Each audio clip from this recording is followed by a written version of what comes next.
We don't really teach financial literacy very much in high school. So you might graduate and not know anything about investing or how to manage your money. And it's an important part of one's life. Billionaire investor and philanthropist David Rubenstein. David Rubenstein, co-founder and co-chairman of the Carlyle Group. And he's the author of multiple books like The American Story, How to Lead, and The American Experiment. And his latest book is How to Invest, Masters on the Craft. But remember, the most important rule about investing is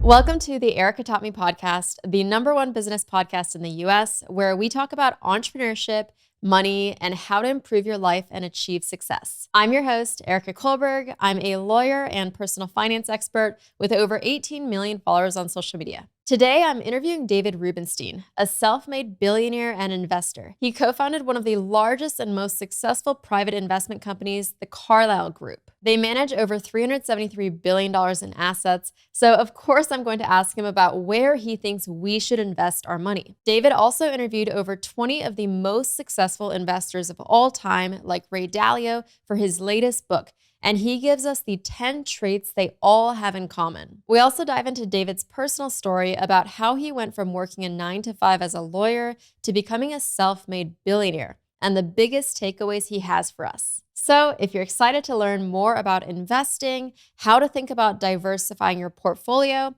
and what you should care the most about in your early years of investing, let's jump in. I'm Erika Kullberg, this is Erika Taught Me, and today we're here with David Rubenstein. So we both started off as lawyers. I still practice law, and I know you stopped practicing law in about 1986, 1987.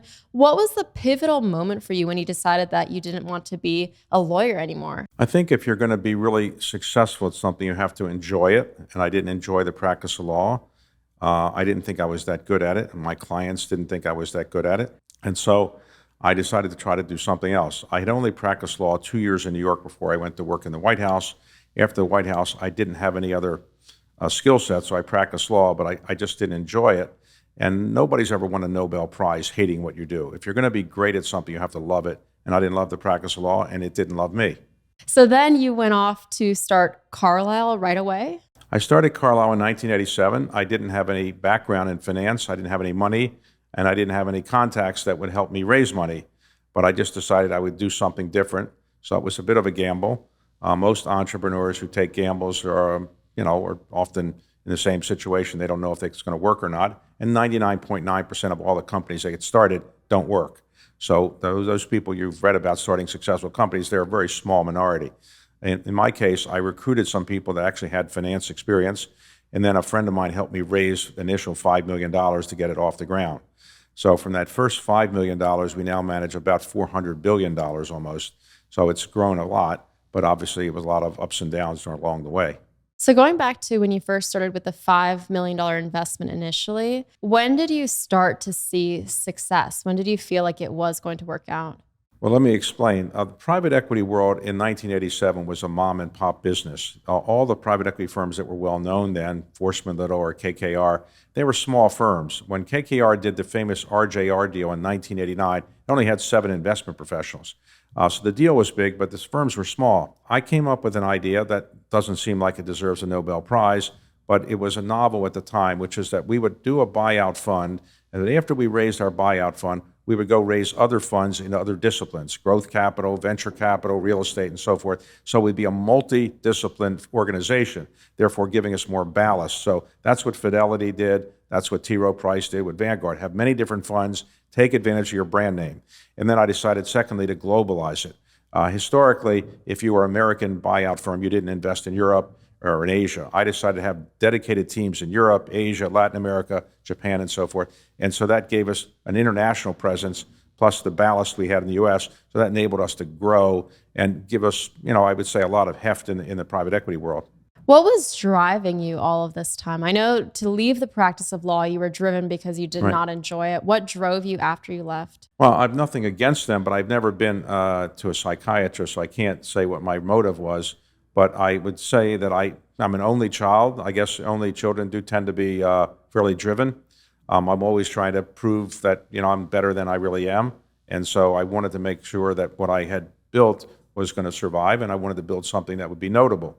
Not so much to make a lot of money, because my real goal was to give away the money, and I was an original signer of the Giving Pledge, and I am in the process of giving away the bulk of my money now. And for those who don't know what the Giving Pledge is, can you just explain that? The Giving Pledge was conceived by Warren Buffett and Bill Gates and Melinda Gates, and was designed to say to people that have a net worth of more or less $1 billion that they would commit to give away half or more during their lifetime or upon their death. There were 40 of us who signed initially. Now we probably have about 230 or so. And it's basically designed to promote the idea that giving away money is actually a good thing. And if you can give it away during your lifetime, it's probably even better because you can, meld what you wanted to do and mold it a bunch better than if you were waiting till you die. So I've been doing that, and I'm involved in a lot of philanthropic organizations. One of the things I loved when I was reading about you is that you come from quite humble beginnings. It's not like your parents were extremely wealthy. I believe your dad was a postman. Right. My father worked in the post office. He dropped out of high school to go into World War II. When he came back, he met my to-be mother. They got married. He was 20, she was 17. I was their only child. He had not enough education to get a job that was better than working in the Postal Service. He was a file clerk for the entire career. And so that probably gave me some motivation.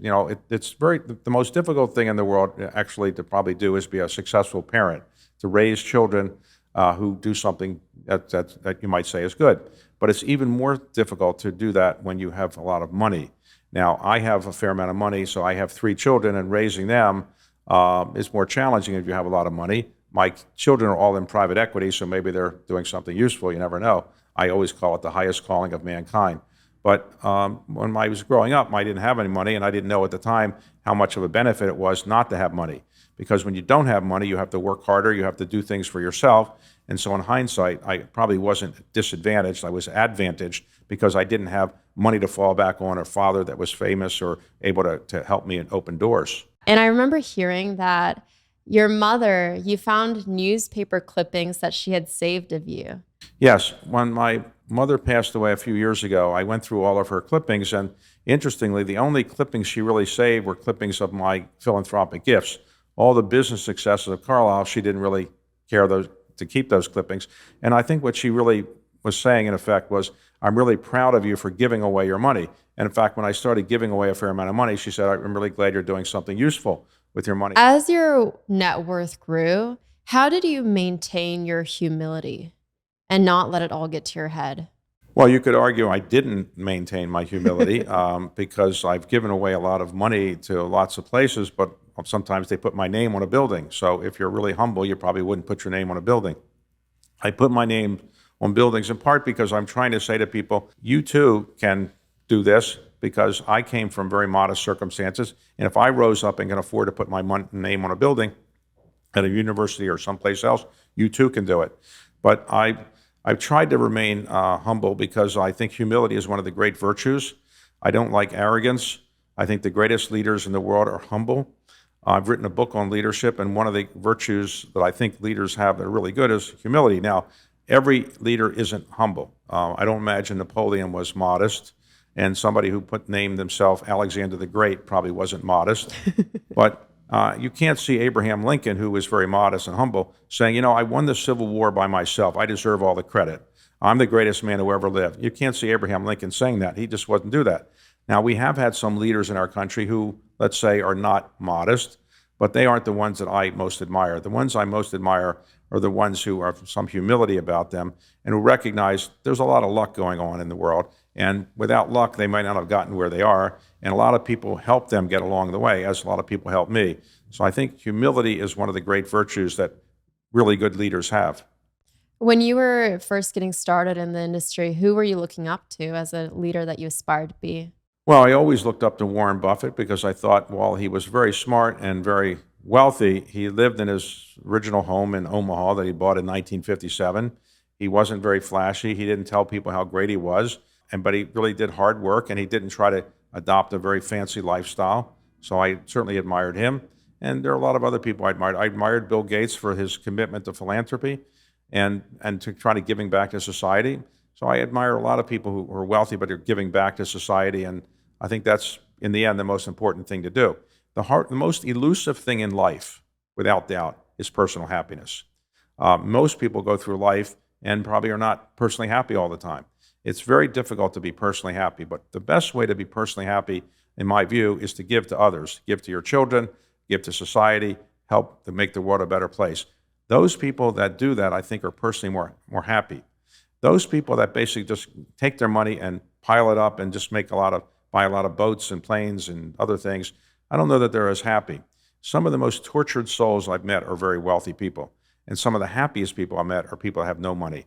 So money doesn't equal happiness. It's other things that make you happy. And again, what is the point of life other than being happy? The purpose of life is to make you sad, I think that's a strange way to look at life. I think life is designed to make people happy and to live a fulfilled life, and you do that through perhaps having children, perhaps giving to others.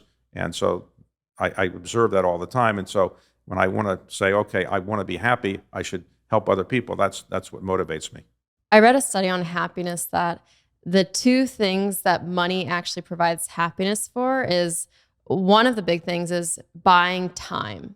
So time is our resource that we can't get back. So if you can buy convenience and buy your time back with money, then that makes you happy. So if you can outsource cleaning your house, that would make you happy. And then the second one was the giving. So giving away your money does increase your happiness. Well, on time, that's the most valuable commodity in the world. I tell people all the time that, philanthropists are not looked at appropriately. When you look at the list of the biggest philanthropists in the world, you look at who's given away the most money, but you should look at who's given away the most of their time, because time is more valuable. You can always make more money if you're inclined to do so. You can't make more time.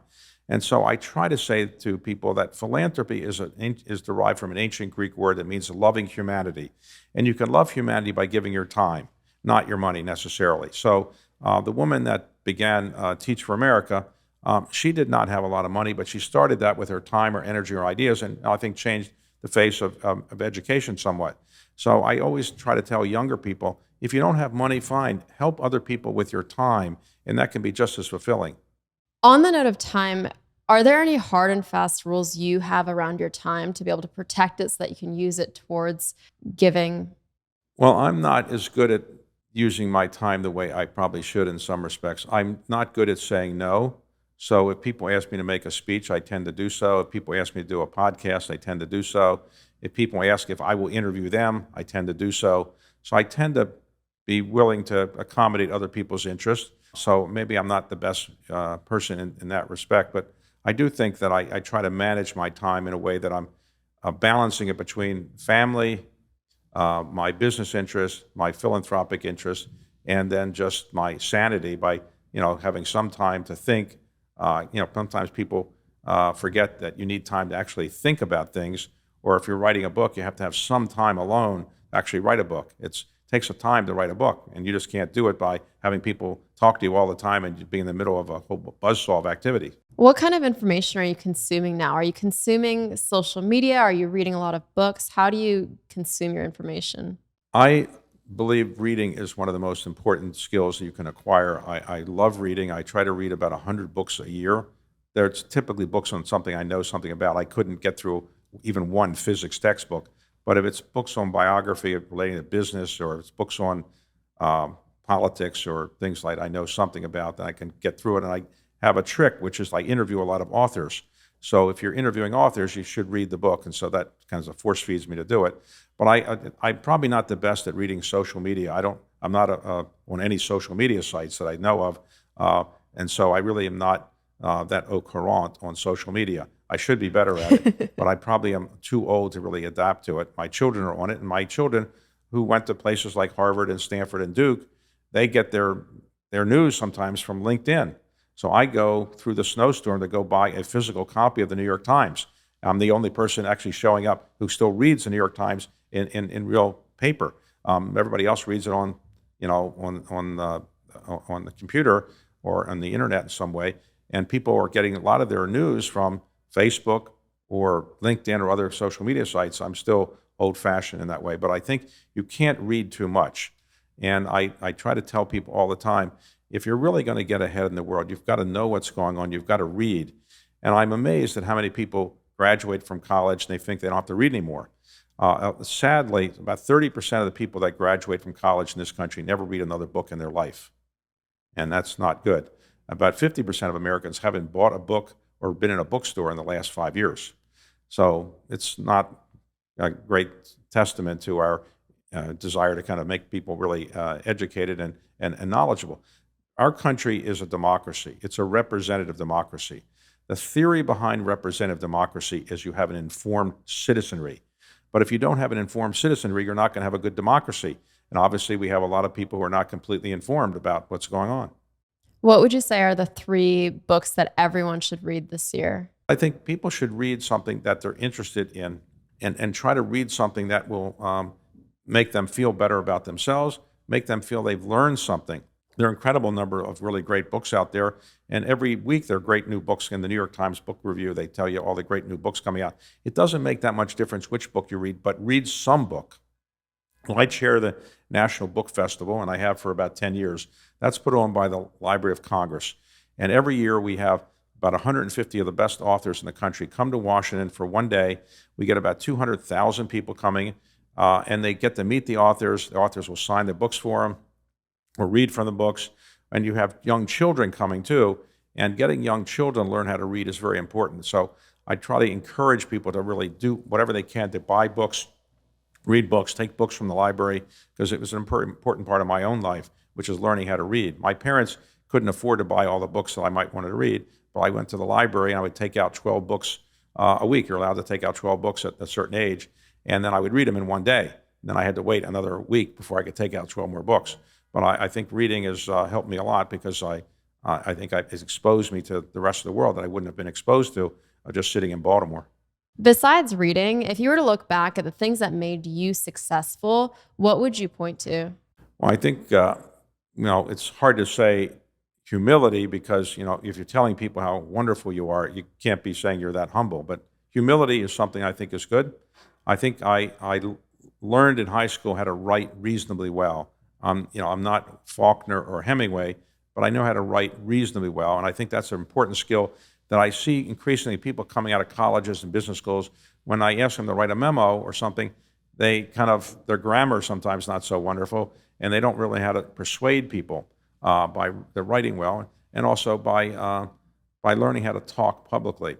I do spend a lot of time making speeches, and not because every speech I make is going to be the most important speech in the world, the most important audience, but it gives you practice in learning how to communicate. When you think about it, what is life all about? In the end, it's about persuading other people to do what you want to some extent. That's what life's about, not the only thing. So how do you persuade your partner, your children, your business colleagues, any audience in the world to do what you want? Well, it takes 3 basic skills, in my view. To be a person who persuades people, you should learn how to talk well. You don't have to be Martin Luther King, but learning how to talk well can be very helpful in persuading people to do what you want. Learning how to write well can also do it. You don't have to be, again, Hemingway or Faulkner or Abraham Lincoln in writing the Gettysburg Address, but learning how to write well can be helpful. And a third thing is learning how to do something that you want others to do by leading by example. When George Washington was at Valley Forge in 1777, he could have stayed at the Four Seasons or the Ritz-Carlton down the block. He said, no, I'm going to stay with my troops. I'm going to suffer with them. And by doing that, he really engendered a lot of support from his troops. So I think you have to lead by example, and that persuades people. And so I think I try to do things that will persuade other people to do what I want, learn how to talk well, learn how to write well, and maybe do certain things that will get other people to follow me. In your book, How to Invest, you interviewed over 20 of the greatest investors out there. What were the things that you saw that they all had in common? The great investors have a number of things in common. Number one, they tend to come from middle class or blue-collar families, not from very wealthy families. They tend to have been very good in math. They tend to have been pretty good students overall, maybe better in math than other subjects. They also tend to be pretty well educated. Many have graduate degrees. They also tend to be people who are willing to go against the conventional wisdom. The conventional wisdom says, don't buy now or buy now. They will do the opposite. They also tend to be people who like to make the final decision. They don't want to delegate. Great investors don't say, well, you figure it out and let me know if it works out well. They tend to make the decision themselves. They also are pretty good at, I would say, sharing the blame when something goes wrong. And when something goes wrong, they usually get out of it right away. They say, okay, I made a mistake, I'm going to get out of it, change my position. They also are pretty good at, I would say, sharing credit with other people. They're pretty good at, as also in my view, in learning from their mistakes and figuring out how to make progress going forward. They tend to be fairly philanthropic. They also tend, when they make a lot of money, to not regard it as something they don't want to do anymore. They love investing because of the intellectual challenge of it, and because it's to them it's a game of wits. And so when they've made a lot of money, why do they still do it? If you make $5 billion or $10 billion of net worth, why do you really need to keep doing it? Because they enjoy it. And that's one of the reasons why I think they're successful. You have to enjoy what you really do. As I've said earlier, Nobel Prize winners love what they do. They don't hate what they do. And if you're a great investor, you love it so much, the money is almost irrelevant. In the end, they tend to be fairly philanthropic, and most of them are giving away all their money. So those are the things they tend to have in common. How do you think the people that you interviewed realize that they could have the potential to be good investors? Is that just over time you realize, okay, if I've been getting these returns, I'm a good investor? I think many of the investors, when they started, didn't think they were going to be investors. In fact, many of them came from backgrounds where they were doing something else, and they kind of went into investing as a second or third career choice. It wasn't something they were obsessed with when they were younger. I think that they made some mistakes early on. They learned from it. But after a number of years, if you're making successful investments, they generally figured out they're pretty good at it. So generally, if you're making a lot of money in whatever investment area you're in, and people are telling you you're really good at something, eventually you probably figure out you are better than the average person. So if a 20-year-old were going to ask all of these great investors, how should I get started with investing? What's the best way to grow wealth through investing? What do you think everyone would answer? I think they would say, find a good place that somebody can mentor you. Try to find something where you can be a specialist in something nobody else really is. Try to master your craft by really spending a lot of time learning it. You can't read too much about what you're doing. But also, I would say, retaining some humility and learning how to get along with other people. Remember, there's nobody that is so brilliant that they can do everything by themselves. Everybody has to have partners in the investing world as well. And so learning how to get along with people is probably a pretty good idea, too. Mm-hmm. I know you look up to Warren Buffett. I also do. And Warren Buffett famously said that if he were to give advice, it would be to invest in low-cost S&P 500 index funds and then maybe some bonds as well. Would you agree with that? The average person who is not going to be an investment professional probably should go into an index fund for his or her net worth. In other words, Warren Buffett's point is that great hedge fund managers in the end will not beat the S&P 500 index. He's right in some respects, but some will beat. By definition, some will beat. And the best people, the people in this book, are going to beat the market averages. Whether you're smart enough to invest with them is another issue. But on the whole, what Warren Buffett is saying, and I agree with this, if you are a dentist or a doctor or a lawyer, you're probably going to spend a lot of time in your profession. You're not going to have time to look at stocks and do all the kind of detailed backgrounds checking on stocks or bonds. So have somebody else who's doing that full-time as professional do it for you. Buy an index fund or things like that. If you want to be a professional investor, fine, but do it full-time and learn how to really do it. And that's what Warren Buffett's point is. The average person is better off on an index fund. I think that's right. Now, of course, some people think that they're really smart and they're going to pick great funds, great stocks. But in the end, the person who's not doing that professionally full-time is probably going to lose money. It's like going to Las Vegas. If you go to Las Vegas because you enjoy gambling, you might win in one night and think you're a genius. The next night, you're going to put it all back in and you'll probably lose it all. And so in the investment world, if you have some luck early on as an average investor or an amateur investor, you might put it in more than you should next time around and might lose it. When you say get somebody who does, it's quite hard to figure out who to trust. And I guess past performance is not indicative of future returns. So how do you find someone you trust? Or do you even need someone? Okay. When you're picking somebody to give your money to, look at their track record, see whether their track record is longstanding, what it is. Make sure the fees they're charging are appropriate. Make sure they'll give you information on a timely basis. Make sure they don't have a reputation for fraudulent behavior. Make sure the organization is stable. People aren't coming and going all the time. Make sure the younger people who are doing a lot of the legwork are adequately compensated so they're not going to pick up and leave. Make sure the people you're investing with are putting a lot of their own money alongside you. And also make certain that you feel comfortable in what they're doing with the money. So if somebody's making a lot of money and they meet all the other standards, but they're investing in, let's say, firearms, that might not be something you're comfortable with. So make sure it's an industry that you're comfortable with what they're doing, and also make certain that whatever their track record has been, that it's not an area that's going away. So if you were an expert in investing in buggy whips and automobiles are coming along, a buggy whip investment company might not be that great. So you want to make sure that all these standards are met, and if you meet these standards, you probably will do reasonably well in investing. How should someone who is 20 and starting out investing versus 30 versus 40 versus 50 be thinking about it differently? I think people in their 20s probably shouldn't be worried about their retirement that much. Try to learn what the investment world's about and learn about money. We don't really teach financial literacy very much in junior high school and high school. So you might graduate from high school or college and really not know anything about investing or how to manage your money. And it's an important part of one's life. And so I would say people should take the time to learn more about financial literacy. If you're in your 20s, that's a time you can experiment. You don't have to worry about your retirement then. And you can take some bolder risks at your 20s. You get to be in your 30s, you have maybe family responsibilities, you have children, so forth. You have to be more risk adverse because you can't afford probably to lose as much as you might when you're in your 20s, you're single and you're just investing for your own account. Mm-hmm.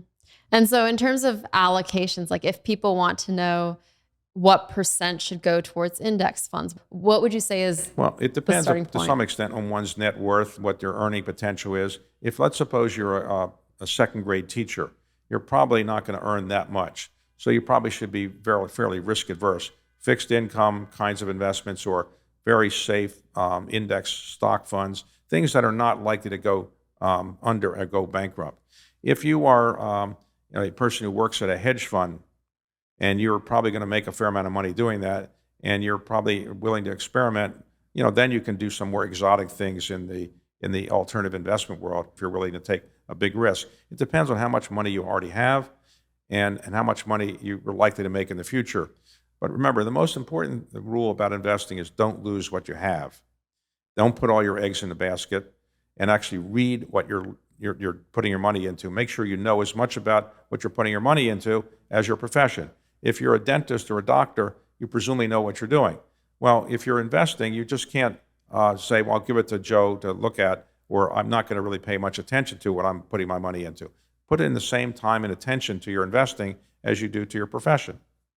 But what about someone who says, well, I'm working all of these hours. I only have 2 hours a month to possibly put towards investing. Well, if that's your situation, then you probably should invest in an index fund, a Vanguard, T. Rowe Price, Fidelity, BlackRock index fund that will track the market. So you won't, lose all your money. You're not going to get rich doing it, but you basically will do how the market does, and the markets generally do pretty well. Over 100 years or so, the stock market averages in the United States roughly a 6% rate of return. So while that's not great, it's enough to make sure you're probably going to do better than if you just put it in a bank account and got a very small amount, or you just put it under your mattress. Again, the most important thing is don't lose what you have if you're very concerned about your financial future. If you have an MBA from a great business school, you're going to go work at a great venture firm, and they have enormous amounts of assets. They're going to teach you how to do it. You can probably be a little more willing to take risks because in the end, you're probably in the business of making money. But if you're, a second-grade teacher, you're not going to get wealthy doing that, so you should be more risk-adverse. I know you were talking earlier about how financial literacy is one of the big issues in the school systems. Why aren't they teaching us about personal finance? If you were to create a curriculum for high school students to take on personal finance, what would you talk about? What would be in it? Well, I try to explain what investing is all about. Many people don't really understand the rules of investment, how it works. Also, people don't understand rates of return, how you measure them, why they're relevant. People also don't understand the risks and rewards of certain types of investments. The traditional investments, stocks and bonds, are maybe modestly known by people, but so-called alternative investments, private equity, buyouts, venture capital, distressed debt, opportunistic real estate, are not known by most people outside the investment world, and so that's something you could learn about as well. And then also, you should recognize that for a lot of people, the most important investment they're going to make is in their house. And so make sure you understand what it means to buy a house, how to mortgage a house if you're using a mortgage, and how you can borrow against that if you need to at some times. But generally, learning more about money is something that I think would be helpful. I went to a large public high school in Baltimore. there was never any discussion of financial literacy then. And in college, I majored in political science, and I could have taken some courses, I guess, in finance, but they didn't really have it at Duke at the time that I know of.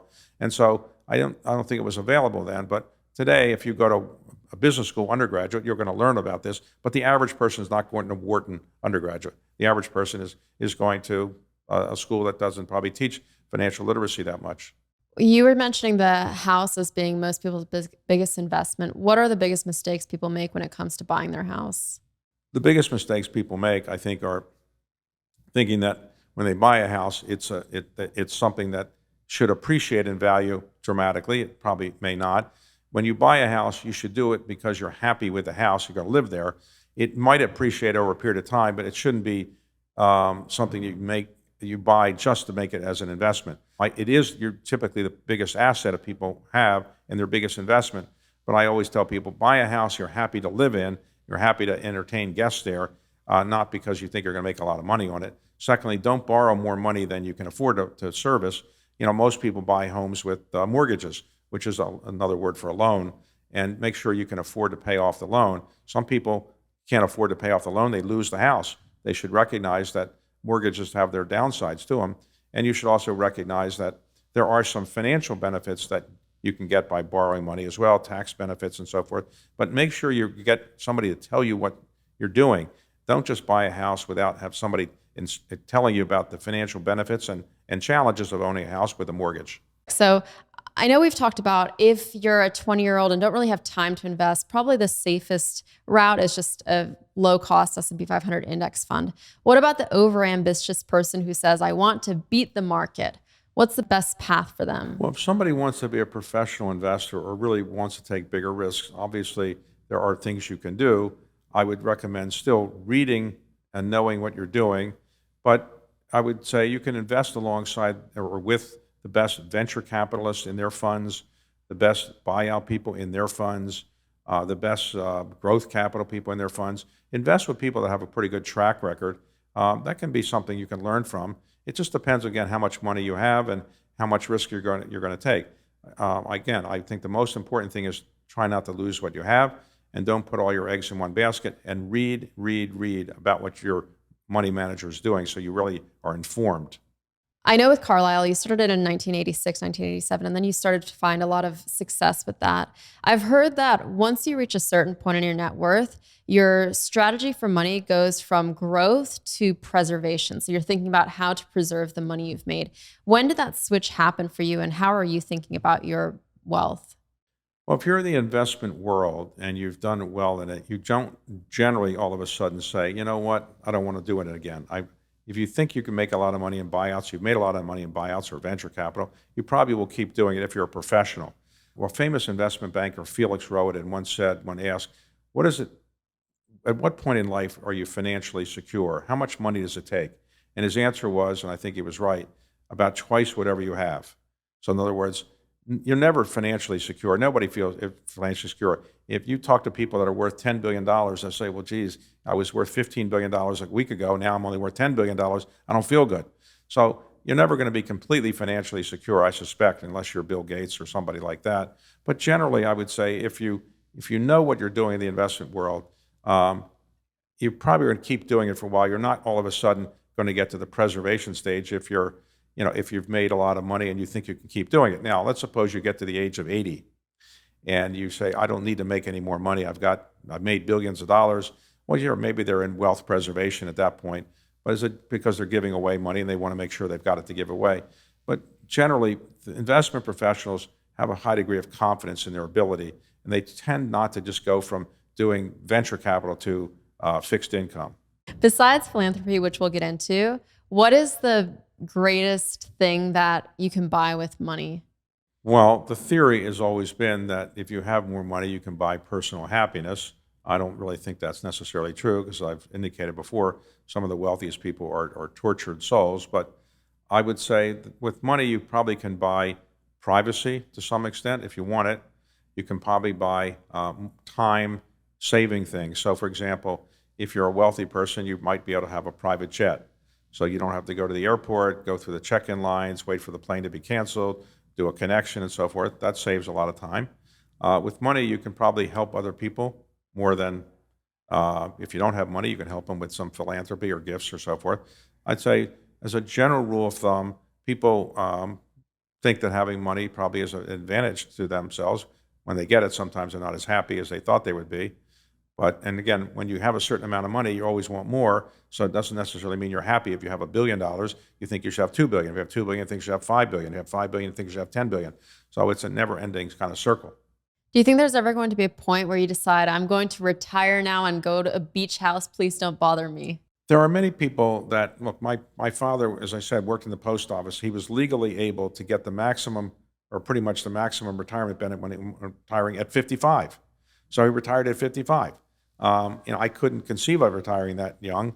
And I also worry that retirement is a concept that might work for some people, but I also fear that when you retire, I have this theory, which no doctor will subscribe to, that the immune system will sit inside your body and say, oh, he's retired. I don't need to be prepared for anything, so we can relax. And all of a sudden, the immune system relaxes, and some bad disease comes in and attacks a sleeping immune system.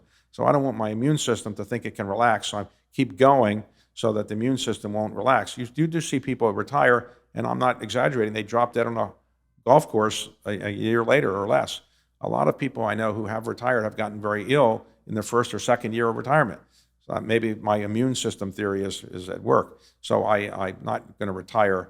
They'll have to, carry me out. What are you very excited about still accomplishing? Well, I would like to help the nonprofits that I'm in the board chair of and help get those things in better shape. I would like to continue to help educate people about civics and history in this country. I do a lot of what is called patriotic philanthropy. I still have a lot of historic documents I want to preserve and historic buildings I want to preserve. I've given a fair amount of money to various medical causes. I created the Pancreatic Cancer Center at Sloan Kettering. That's a disease that I think would be good if we could help eradicate it, but it's not easy. And I'm involved with some other diseases that I would like to see more progress on. But, in the end, you try to do as much as you can, but you can't solve every problem, and you can't do everything that people want you to do. I saw that you're also helping pandas. Yes. Pandas, I was the chairman of the Smithsonian, and the Smithsonian owns the National Zoo. And one time the head of the National Zoo came in and said, we might lose our pandas because we actually rent pandas from the Chinese. The Chinese rent pandas to 27 zoos around the world for roughly $1 million a year, more or less. And the sponsor of this at the National Zoo had decided they weren't going to do it anymore. So they thought we might lose the pandas. So I said, well, I'll put up the money for it. And that was about 10 years ago now, and I've been supporting it. Pandas are a very unique animal because there are only about maybe 2,000 on the face of the earth. There's 8 billion people on the face of the earth, but only 2,000 pandas. And that's because the panda's reproductive system doesn't work so well. It's very unique, very difficult for them to reproduce. And so, I won't say they're endangered any longer, but the pandas need some help. I learned from hearing some interviews you've done about the panda reproductive system. Yes. I knew nothing about. Well, the female panda goes into estrus and can reproduce roughly, let's say, 1 day a year, more or less. So in that 1 day a year, if the male panda doesn't show up, there's not going to be any more baby pandas. And then when the male panda shows up, he's inexperienced. He only does this once a year. So he doesn't know what to do, and the female doesn't know what to do, and so they fumble a lot, but they only have a limited period of time. So if they fumble too much, the time passes. So in captivity, they have to artificially inseminate the female if the male hasn't figured out what to do in a couple hours or so. That's so interesting. Who would have known? What do you think is the best way that you can use your money now to have an outsized impact on future generations? There's a limit to how much money I have and how much I can do. So I don't have enough money to solve climate change. That's just something, it's too big and too comprehensive, and I won't live long enough to see it. So when I try to look at philanthropic things, I have 4 rules. I want to start something that otherwise wouldn't get started. I want to finish something otherwise wouldn't get finished. I want to have an intellectual interest, so I'll stay involved, go on the board, and do more than just write a check. And fourth, I want to see progress in my lifetime. So I'm 73, so my lifetime isn't going to be another 30 years or so. So I'm trying to find projects that I think will be meaningful, but can be accomplished. So climate change is a wonderful endeavor and cause, but I don't know that I have enough money or time or resources to be able to solve it. So I tend to find things that are more simpler or where other people aren't doing it. Switching gears a little, if you were to look back at your career, what is one thing that you wish you would have done differently? Well, I wish I had probably gone to business school because I didn't understand business as much as I should. And my son got a JD MBA from Stanford. And when I was in law school, MBAs weren't considered quite as valuable as maybe they are today. So I never considered it. Also, I needed to graduate pretty quickly to just to kind of get the workforce and start making some money. So I wish I'd had an MBA. I wish I had started my firm earlier. After I left the White House, I spent 5 years practicing law, and no good came from it. I didn't really help my clients very much. I didn't really enjoy it, so I wish I had started Carlyle earlier. I wish I had not made some mistakes at Carlyle on certain things, and I could have built an even better firm. Those are some of the things I wish, and of course, everybody who's a parent will say, I wish I had spent more time with my children when they were younger. Now, my children turned out reasonably well because what more can you want if your children are in the private equity world and in the highest calling of mankind, as I've said, and they're all doing reasonably well. But, again, you can always spend more time with your children. Why do you consider it the highest calling of mankind? When I say that, well, it's obviously tongue-in-cheek. There are very few people or professions or things you can make fun of today. You can still make fun of members of Congress. You can make fun of members of Congress and people won't sue you. You can make fun of lawyers because people always do. Yep, and you can make fun of private equity because private equity has not a wonderful image in some ways, so you can make fun of it. So I tongue-in-cheek always say it's the highest calling of mankind, which obviously it's not, but it's something people laugh at. So, does anything hurt you when people say certain things about you? Does it impact you? About? I don't know. Like for instance, I'm on social media a lot, so Yes. I'll hear a lot of negative things about myself. People aren't happy with my smile, or they're not happy that I'm Yes. saying this about finance. Okay. What impacts you? Well, first, I don't read any social media, so I don't have the obsess over all the criticisms I get. I get plenty of criticisms from letters, people giving me things saying I should give money to this, or I should have done something differently, or Carlyle did something in the investment world they shouldn't have done. At some point in life, you have to recognize people are always going to criticize something, and you have to get used to it. So I don't obsess over that much, and I'm not worried about social media. The best way not to worry about it is to not follow it. Now, maybe I don't follow it because when my daughter was a student at Harvard, she met a young man she's now married to. He had been a classmate at Phillips Exeter and at Harvard of Mark Zuckerberg. And so he told me that Mark Zuckerberg was trying to raise money, and would I like to invest? And I said, well, this is really a dating service, and I don't think dating services really get anywhere. So no, I'm not going to do that. Now, somebody else who put in $30,000 at that time, that $30,000 became worth $15 billion at one point. So maybe because I'm so upset that I didn't put the money in that I don't use social media. I don't know. I also saw that you passed up on investing in Amazon. Yes, I told Jeff Bezos this was not going to work. He never beat Barnes & Noble. We helped him at the beginning with some bibliography that he needed on books and print, and he gave us some stock, but we sold it right away because we thought it wasn't going anywhere. How much would that stock be worth now? Probably about $15 billion. Oh my goodness. And what about his plan did you not think was going to work? Why did you think that he wouldn't be able to beat Well, remember, Barnes at the Nobles? time that I went to see Jeff when he was starting. He was at 15 employees or something. It was in a ramshackle office building. He was only going to sell books over the internet. There was no plan to sell everything. So if he only sold books over the internet, he wouldn't be that famous or wealthy today. It's when he expanded beyond selling books over the internet that he became extremely wealthy and successful because of all the good things he did in building a company. But selling books are not going to be that profitable, I thought. And I just didn't think he could take on Barnes & Noble. But I was wrong.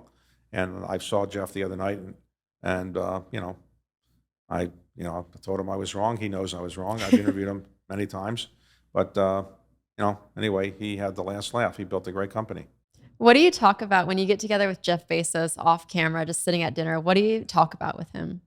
Well, it was we were at an event recently with the National Portrait Gallery, and he was a sponsor of a dinner that we had at his house in Washington. And so we talked about, what he's doing now and his children and, his house and so forth. But, I've known him for a while. And, I don't say, Jeff, you're great. Can you give me $1 billion for a charitable cause that I have in mind? I, don't do that. What do you want to be known as? Do you want to be known as the founder of Well, Carlyle? Somebody that, tried to give back to the country in some ways and had some impact. So I suspect if I died tomorrow, the obituary will say, Carlyle co-founder, patriotic philanthropist, and savior of the Pandas. What is something that people don't know about you? Well, that I'm extremely handsome and charming and debonair, and I could have been a movie star like George Clooney, but I just decided not to do that. They didn't know that. People don't know that. Actually, at the Kennedy Center Honors in a couple of weeks, George Clooney will be there, and I'll get to meet him for the first time. I don't really know him, but he'll be there. You'll have to tell him. And we also are honoring Bono, so I'll get to meet him too. Oh, that's cool. It'll be nice, right? Have you ever been disappointed meeting one of these famous people? Frequently. Oh. Well, I mean, you read about people for 10, 15, 20 years, and then you meet them and you say, wow, how did this person get where they got? But sometimes they're better than you expect. And actually, they tend to be fairly friendly and very polite and so forth. But sometimes you meet famous people and you say, how'd they get there? I won't give any names. Yeah. What disappoints you? Is it mostly arrogance? Sometimes arrogance. I'm not a big fan of arrogance. So sometimes people are very arrogant. And what I don't like is when they're screaming at their assistants and yelling at this and that. I tend to not like that. Look, you can become president of the United States and not be humble. You can get very far not being humble, but generally not the quality that I admire as much. I think arrogance is not good. So the podcast is called Erika Taught Me, but really today is all about David Rubenstein taught me. So what do you want people to walk away from this interview being able to say, David taught me this? That they should use their potential to try to do something meaningful with their life. Try to find something where they can say, this is what I did with my life. So that 10 years from now, 15 years from now, 20 years from now, they could say to their children, this is what I did. Hopefully you'll be proud of it. They could say to their parents, this is what I did. Thank you for helping to create me. And so I think you should try to find something meaningful in life. It doesn't have to be solving peace in the Middle East, but something where you've contributed to society in a way that made the world a slightly better place than when you came into the world. Thank you so much. Thank you. If you enjoyed today's conversation with David, check out his latest book, How to Invest, Masters on the Craft. I'll put the link in the show notes. And if you haven't yet, please take a moment to review the podcast wherever you're listening to it now. It really helps support the work that we're doing. Thank you for spending your time with me today, and I'll talk to you next Tuesday on a brand new episode of Erika Taught Me.